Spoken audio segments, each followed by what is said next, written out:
So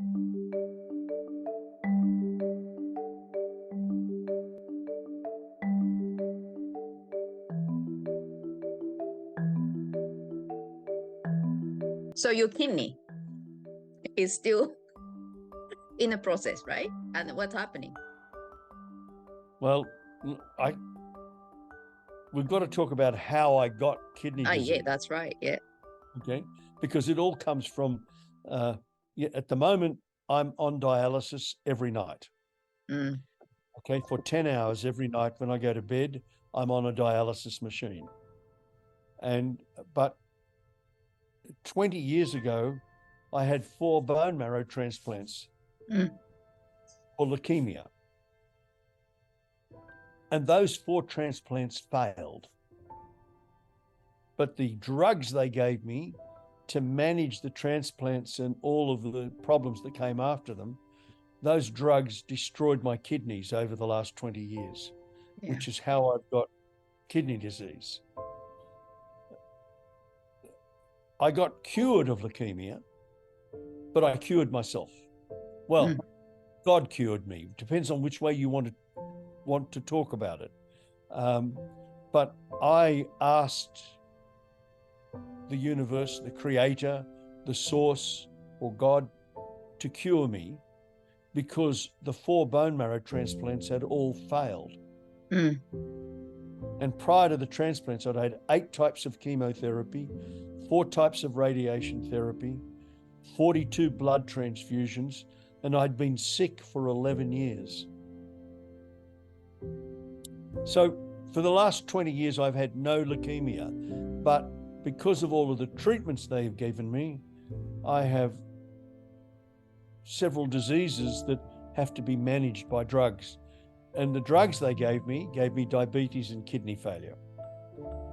But can you talk about how the God, healed you, actually?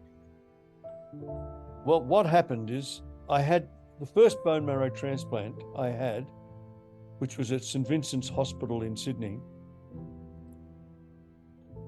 In the first 100 days, they want you to get something called graft versus host disease. And they're looking for 100% engraftment of the new immune system that they engraft on you. I got 60% and then I got progressive disease. So they gave me a second transplant.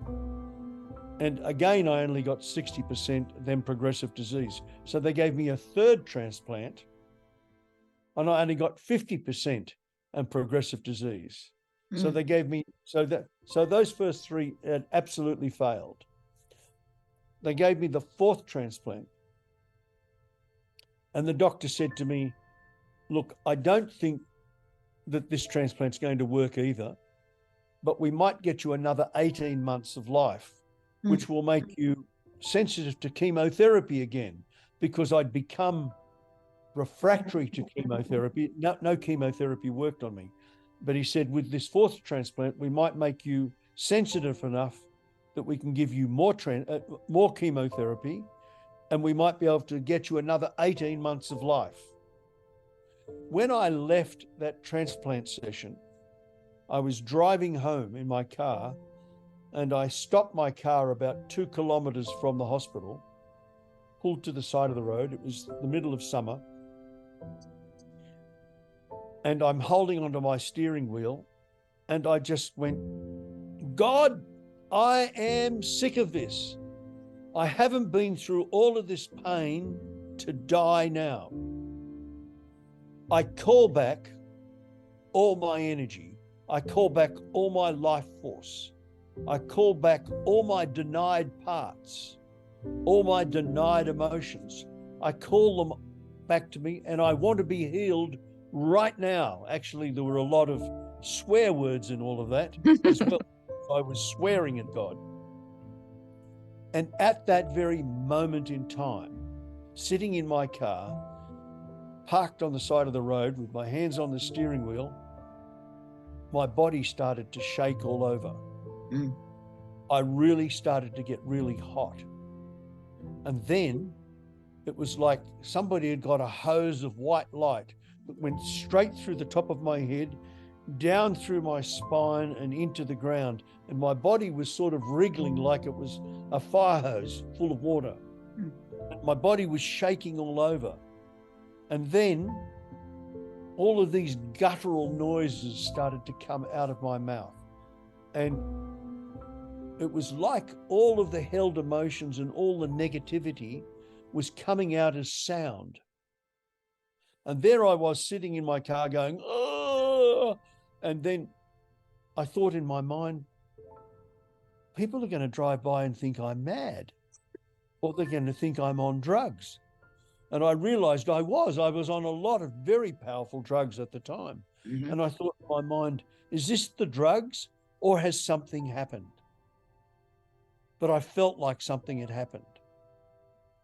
And then I don't know how long this went on for, but it stopped and I drove home. And 54 days later, I went back to the hospital to have a bone marrow biopsy. And the pathologist came racing in to see me because she knew who I was and said, I can't believe it. We can't find the leukemia. It's disappeared. And it never came back. And that's how I got cured. So that moment you're healed and then you stop taking any medications.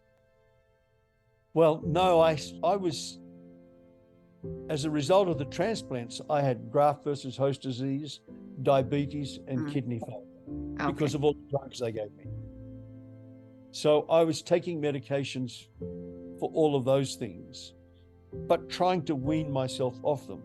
You know, I mean, I'm 80 kilograms now.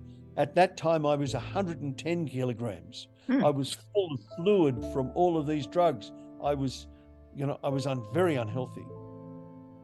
So I had to get back to a healthy diet, healthy lifestyle. I've had to work on it. The reason I was able to call that energy back to heal me is because for the 11 years that I had the leukemia and I was told there was no cure and I would die, I did a lot of spiritual work, going inside and understanding me and peeling off the onion layers of emotions and understandings. And every time I'd go inside and I'd find an emotion, I'd go into it, whether it was fear or terror or jealousy or guilt, or no matter what the emotion was, instead of denying it and pretending it didn't happen, I'd go into it and feel it. And usually when I did that, I'd discover another emotion underneath that. And in that one, another one under that. And I would release these emotions with sound, screaming into a pillow or punching into a cushion. Is there a particular sound that people can copy it and then do it as well? Or it's just your personal sound that? Whatever came out of me at the time. Yeah. Sometimes it would be crying. Sometimes it would be anger. Sometimes it would be fear, and they had different sounds associated with them. But I would allow them to act out with nobody around, so that I wasn't pushing this energy onto other people. I was pushing it into the pillow or into the cushion. What's the force came through, like from your top of your head and then, like healed completely your leukemia? What do you think it is? It is the God energy, love, life force? What is it? Well, I think that we are all part of God. And our higher self is connected directly to the creator or the source. And I think my higher self directed that healing energy through me. Do you think it is pre-planned for your life, that you put the program, before you came to this world, that you will be healed so that you can learn out of this experience? Now there's a very interesting question, because if we go back to before I had leukemia, I was in the army. I was an officer in the Australian Army. Okay. I didn't know that. I knew you were just a businessman. Yeah. No, I used to be an officer in the Australian Army. And when I was in the Army, before I joined the Army, before I was conscripted into the Army, I did a course called Mind Dynamics with a very interesting fellow called Dr. Alexander Everett. And in that course, I was only 19 when I did this course. This course was about meditation, telekinesis, telepathy, and really understanding the power of your mind. And I really got into that. I was 19. I was, so I was practicing telepathy with my friends. And I remember on one occasion, I was driving over the Sydney Harbour Bridge, and I got this absolute clear feeling that I needed to contact this lady friend of mine. So I turned around and went back across the bridge to the Sydney eastern suburbs and knocked on this woman's door. And she said, I was experimenting to see whether or not you get my message. And here you are. She was practicing telepathy on me. And that proved that it worked. And that made me very sensitive to thinking about people and our ability to communicate and unseen powers that we had. So when I got into the Army, I was experimenting with hypnosis and these sorts of things with some other Army officers. And we went, we did some crazy stuff, okay? Because we were in an Army barracks, we were bored. And so of an evening, we go and have these little sessions and experiment, hypnotizing each other and going into deep sessions and so forth. And after one of these sessions, I went back to my office barracks, and I laid on my bed to go to sleep, and I felt like I was being attacked by a dark entity. And I could not move, but I could not sleep. And I spent that whole evening fighting off this entity, which was trying to possess me. And from that time until I left the Army, I just stopped doing anything, meditation, because I was too afraid. I was so frightened by this experience. When I got out of the Army, I started having lots of thoughts about what do I want to do with my life and where am I going and those sorts of things. And so I went down to a lonely beach and got out a notepad and started to write my thoughts down. And this writing all of a sudden took on a life of its own. And it started to become automatic writing. And I started to get all of these messages. And first, these messages came to me as poetry. And then with a voice, an identifiable voice. And I've been writing these messages now for over 50 years in journals. And I've been getting lots of messages. And those messages included all about the world we live in. But this brought me back to meditation and brought me back to the power of our mind and the power of our thinking.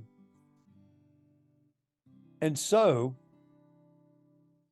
in about 1988, I had a career as a motivational speaker. And I was the president of the National Speakers Association of Australia. And I was about to take a big leap of faith and go to America to work my speaking career. because at the time, you know, Crocodile Dundee was very popular. And so being an Australian with an Australian accent had a lot of appeal.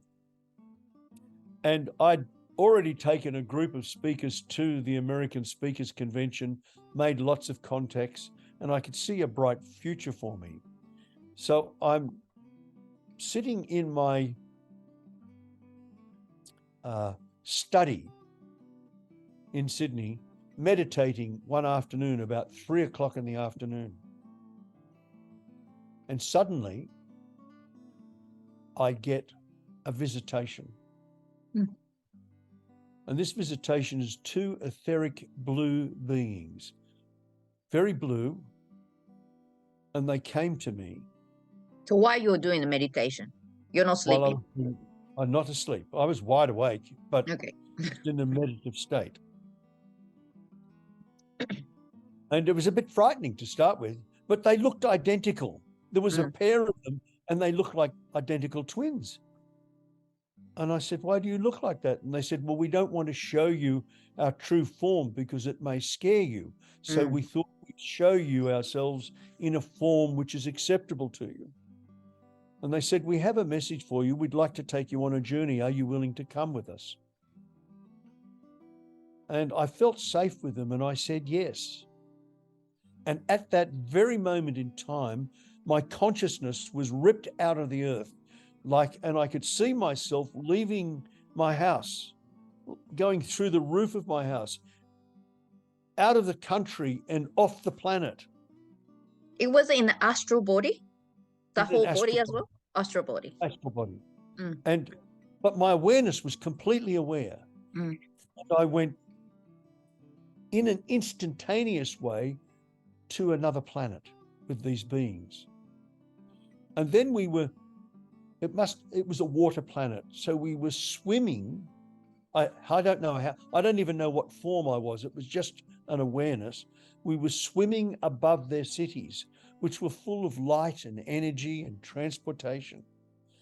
And they said to me, you've got to abandon this idea of going to America. That is not your future. That is not your path. You have a different path, and you will be a teacher. And you're not, the wealth and abundance you seek will come to you in a different way, not the way you're planning. You've made a contract with us to do this. You made that contract before you came to Earth, and we're here to remind you of your contract. I rejected that. I said, I'm a motivational speaker. I've set goals. I've made plans. I know what I'm doing. And they said, are you ready to go home? I said, yes. And it went, oh, bang. And suddenly I was back in my study. 18 months later, I got leukemia. Did you go to America after that experience? No. You didn't. I got leukemia. I couldn't go to America. Right. And suddenly all my value systems changed. The seeking of the wealth and fame from going to America disappeared. And then I had to think about securing my family. And I thought, my doctors told me I only had 5 years left. And so my whole attitude to life, what's important, changed. And I've never said this to anybody, but I have a sneaking suspicion that the leukemia was triggered because I'm a slow learner and I needed a whack across the head with a baseball bat to say, get back on track. And then this journey that I'm on now is the track I ended up on. I saw that I have experiences in a previous life, which was off-planet experiences, that I incarnated on this planet, but I have incarnated on other planets, and I have past lives in other off Earth, a lot of them. And I have a lot of past lives on Earth as well. And I got sensitized to all of this, and then memories. I had waking visions from that point onwards, and over the last 20 or 30 years, I've had waking visions of a lot of these past experiences and existences. Mm.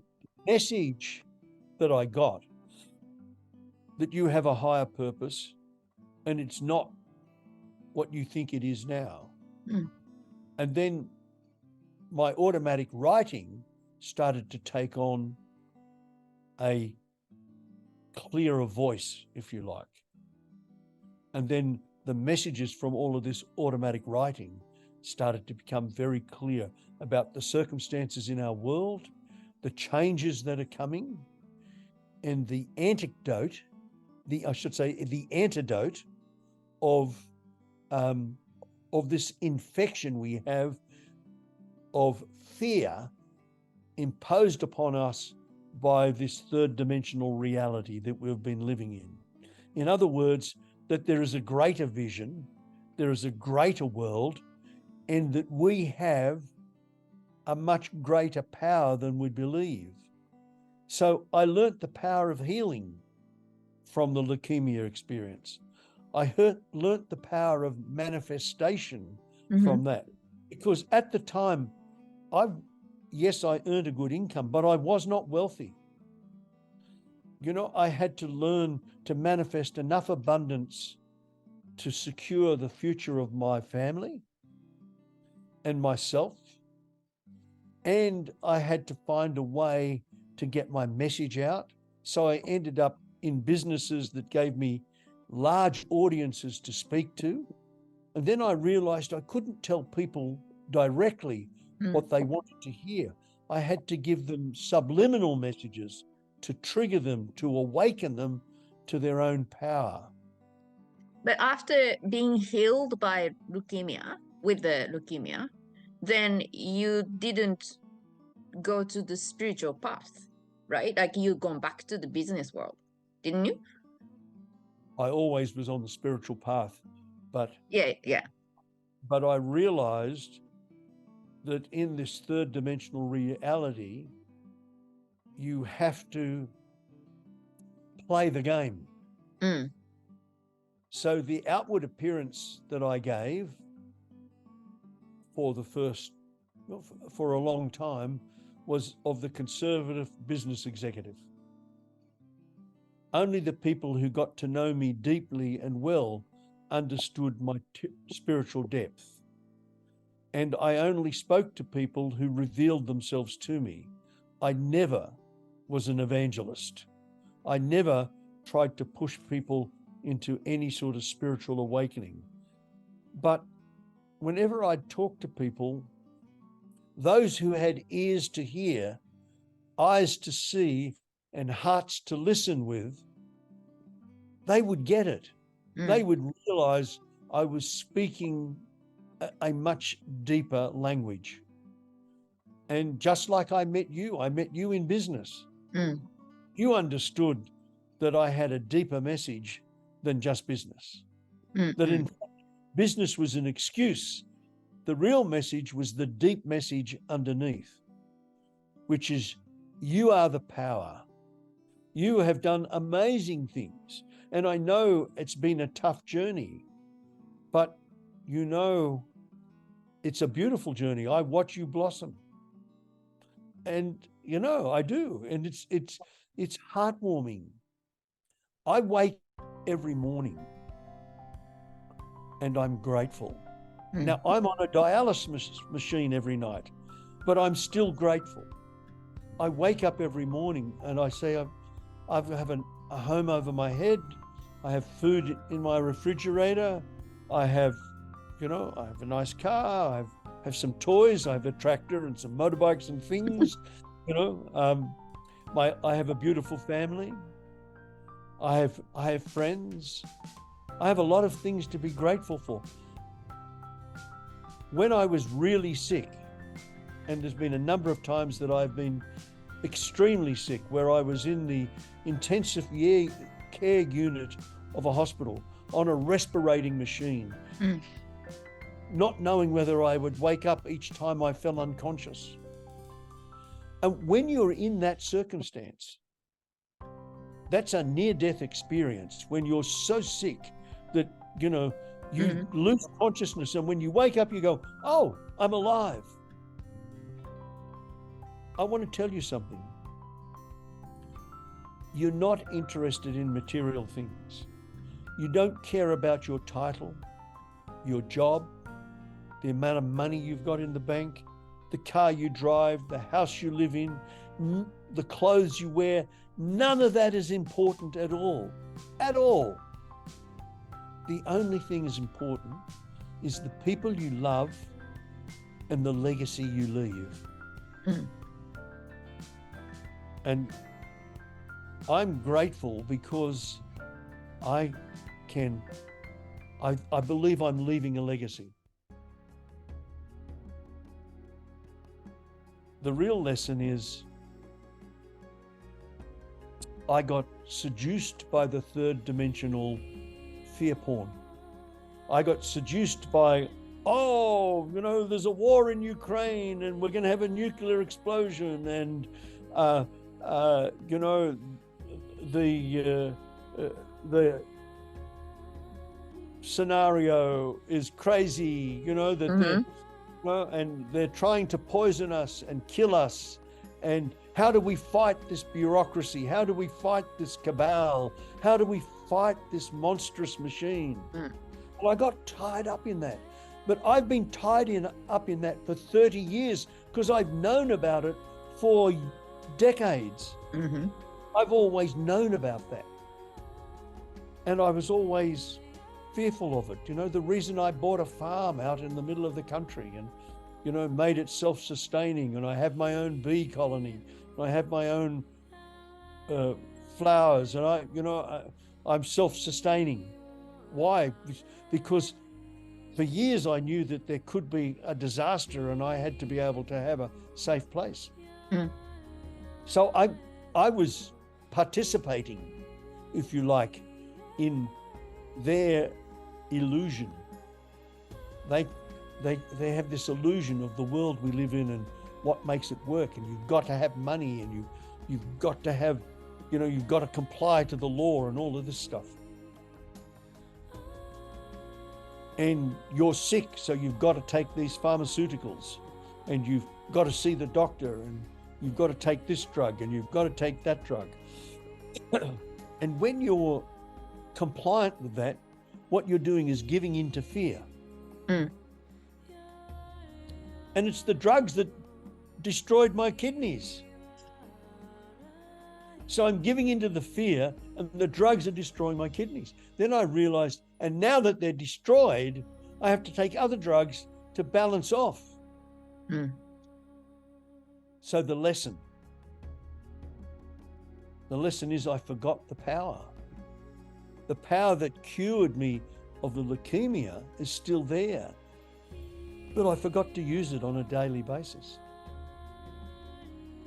And therefore I had to go and start revisiting and rebuilding all of the disciplines of that power, which included daily meditation, daily gratitude. You know, when it's warm enough, I go outside, I sit on my back deck. It's north facing, so the sun comes in, and I take my shoes off and I put my shoes my feet into the ground, and I just earth and meditate and let the sun warm my body and sun gaze. These are some of the things. I listen, you know, and I know the fear porn's out there, but I've stopped listening to the radio. I've stopped watching TV. I've stopped reading newspapers. If it's really important, somebody tells me about it. And when I see it, it's like a story. It's just an observation. It's a story. It's, you know, I'm separating from it. And right now, I see that we're transitioning from a third dimensional world to a fifth dimensional world. My automatic writings have told me that we would be going through the proton belt, which we're already going through, and that the radiation from that belt would activate our DNA and then activate encoding in our DNA, which would activate lost strands of DNA, which would empower us. I was told this 20 years ago. I just didn't share it with anybody because I thought they're not going to believe me. They're going to think I'm a crazy person. And then I started to get the symptoms of that activation: headaches, restlessness, inability to sleep, the shakes, for no reason, not because I was sick, like flu-like symptoms without having the flu. And I realized that that activation was going on. And now I see different colors. I see with a greater depth. You know, there's a greater brightness. When I look at people, I see their auras. When I look at people, I can see inside them. I can see when they've got dark entities attached to them. And I can see myself running to their bodies and just throwing white energy at them, and like a scanning machine, burning that black energy off them, and then putting a protective coat around them so that they can allow that healing energy to come in, and then let their true power come back to them. And I do that to myself as well. Now, I don't automatic write as much as I used to, because I just get all this clear information downloaded to me and I speak it. I can hear the different voices, and I get visions of past lives still today. I realize that we have karma as well that we have to balance off. So this energy which give you automatic writing come from where? Are they, you know, those beings that you encountered and then took you to the different planet, or your higher self, or what is giving you this writing? I get multiple entities through the writing. Right. So one of the entities is my higher self. Okay. My higher self tells me that I belong to an order, if you like, in the higher realms, which is an order of 13, and in that order, I happen to be the abbot of that order, and these entities have never incarnated. They only live in a higher dimensional realm, and I was chosen or volunteered to incarnate on Earth and to go through this experience. And my role was to report back to them. And the other 12 leaders of the order, their role was to assist me. And so I get those 12 voices. Different ones. Now is the time of transition. Now is the time where all of those who have ears to listen, eyes to see, and hearts to feel are lifting up their vibration. Whether they like it or not, it's happening. And this activation of their DNA and their energy is triggering them. So some of them are getting crisis in their life, because the crisis is asking them to make decisions, to let go of held emotions that no longer serve them, to let go of held denials that no longer serve them. So sometimes we deny that we have emotions and feelings because they're too painful for us to visit or see. We deny that we've had experiences we don't want to revisit. We deny them. And when we deny them, they fester inside of us and create problems and keep our energy down. But if we're to ascend to the 5th dimension with Mother Earth, because Mother Earth is transitioning, we're going to transition with her. We've got to let go of all these denied feelings and these denied emotions. Mm. And the great way to go into that is every time you're triggered by an outside circumstance or a personal tragedy or a personal conflict, instead of denying it and pretending it doesn't happen and saying, oh, it'll be all right, you go into it. Mm. You feel it, you touch it, and that's how you release it. And as you release it, you feel lighter. Your body feels lighter. Your energy feels lighter. And that's my message. You see the future as a bright, positive place, or what? How do you feel? Like, okay, a lot of things happening right now, which triggers us sometimes, but the transition happening now will guide us to the better world. Every person will experience the reality they envisage.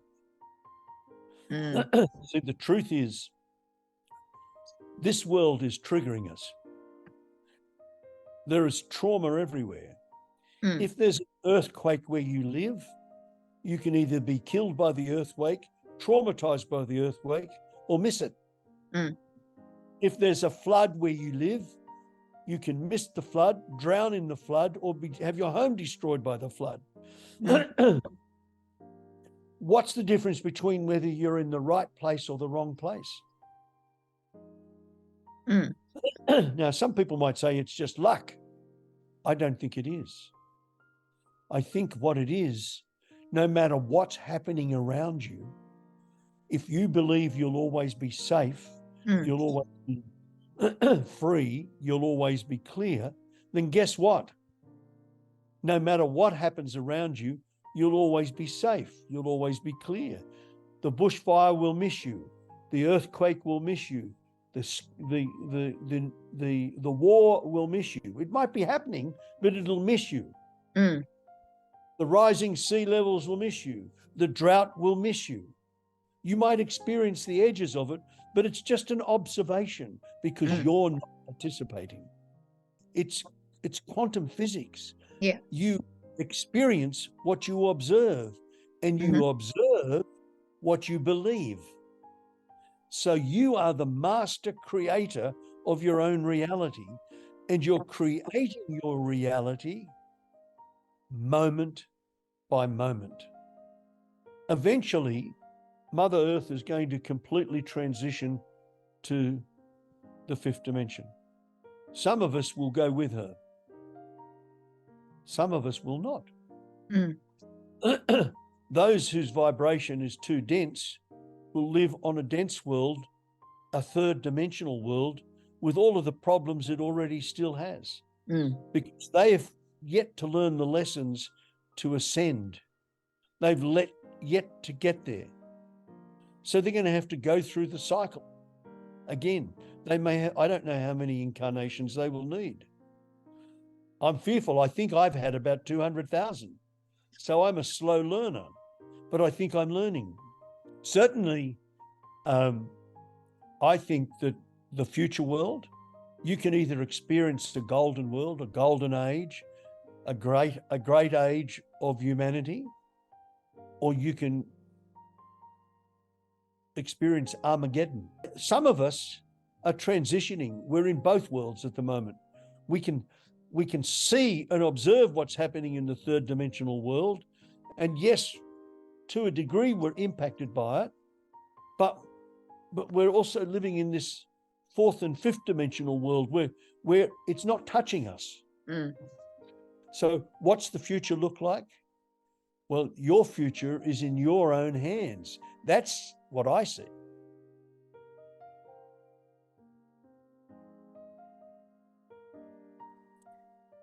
You need to observe the darkness, but concentrate on the light. So you can't deny the darkness. That doesn't work. You can't deny it. You can observe it, but you don't have to participate in it. I see a future where all the beautiful souls, all those beautiful enlightened energies are a community. that community can communicate telepathically, where there are no filters. So you can't hide your intent. You can't hide who you are, what you feel. You can't hide the love in your heart, or you can't hide the darkness in your heart. And if you're dark, I won't be attracted to you. And if you're light and love, I will. And that for communities that are light and love will be attracted to each other, and communities that are dark and dense will be attracted to each other. And that's how the future will be, because we won't be able to hide our intent. In a world where we can't hide our intent, when you care for others without any ulterior motive other than their well-being and the well-being of the community, that's a beautiful, safe place to be. And after all, most of us just want to be safe. We love company. We love, when you came and stayed at my place, we had a wonderful time, just talking, playing pool, eating. When I stayed in your home with your family, you know, it was good community. Why? Because it was a safe place. It didn't matter what you had or what I had. It was the company that counted. So through the message that you're receiving by automatic writing, for example, or sometimes you not sometimes, it's quite often you get it just like that. But is there any messages for this coming up couple of years?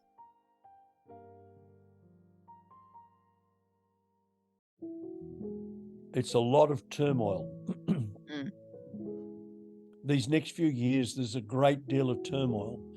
And it's a little bit like, I don't know, but, you know, if you go hunting in the bush and you corner an animal and it knows it's got no way out, it will fight to the death. Well, the evil on this world is getting to a point where it's going to have no way out. So it's fighting to the death. What you've got to do is avoid its death throes. I say avoid, and that means don't participate. Observe, be aware, but concentrate your energy and effort on being in safe places with safe environments and safe company. Through the turmoil, because there's a lot of turmoil to come. It does, you know, when you say it doesn't participate, doesn't mean that we don't care about those incidents or events. We care about them, but just observe and then do the things we can do to increase the vibrations or making the place better place. You know, it's just not just don't do anything. It's not like that. Participation is, if it makes you feel angry, guilty, stressful, fearful, those are all negative emotions. You're participating because it's dragging your energy down. If you're an observer, you say, that's interesting. You know, okay, I feel a little sad for the people involved, but, you know, let's look at the outcome. What can we do to positively impact that? That's different. If you say, I've got love for all those people, that lifts your vibration up. So I feel sad for them and I send them love, that lifts your vibration up. I love the teaching. I love helping people. I love revealing to people themselves. But I've realized you can't tell people what they need to hear. You can only trigger them into discovering it. So quite often, if you tell somebody what they need to hear, they'll reject it. But if you trigger them into discovering it, then they own the discovery. So I've learnt to become the trigger. I pull the trigger. Or sometimes I like to consider myself a disillusionist. I take the illusion away from people so they can see reality. Because this reality we live in is fundamentally an illusion. And we need to be disillusioned. We need to have the illusion taken away.